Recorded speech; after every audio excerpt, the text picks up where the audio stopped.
Para orang tua siswa mengeluhkan seleksi PPDB yang dirasa memberatkan, apalagi seleksi yang berdasarkan usia.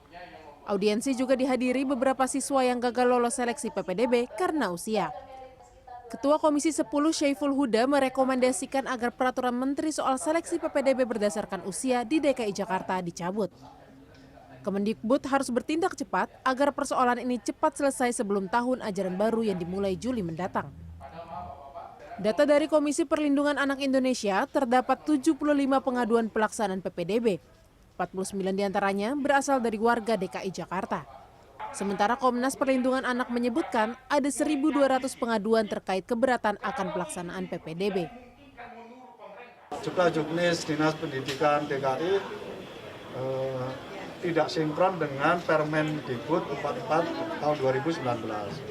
Ketika ada aturan yang tidak sesuai dengan undang-undang di atasnya atau peraturan di atasnya, artinya wajib dibatalkan.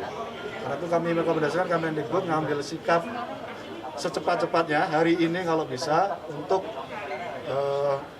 berkoordinasi dengan Dinas Pendidikan DKI membatalkan jumlah juknis yang tidak sesuai dengan peraturan Kemendikbud. Itu sudah ada 1.200-an yang melaporkan dan 91% menyatakan dukungan supaya membatalkan itu. Karena apa?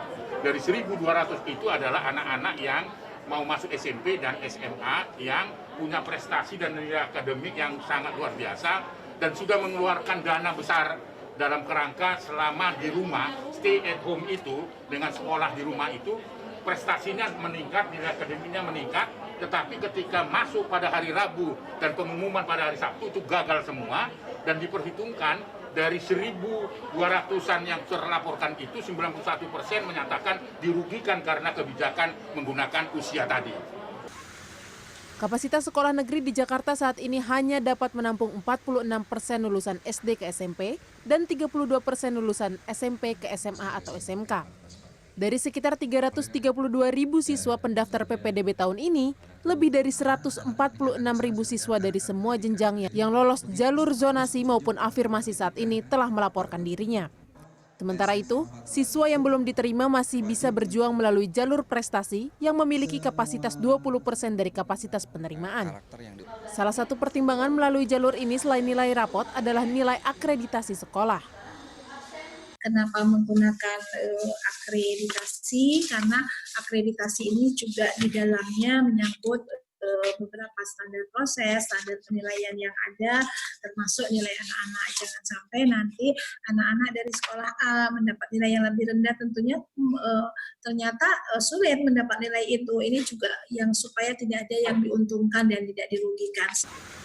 Untuk mengakomodir tingginya minat masyarakat menyekolahkan anaknya ke sekolah negeri di Jakarta, maka Dinas Pendidikan DKI Jakarta membuka jalur zonasi Bina RW sekolah.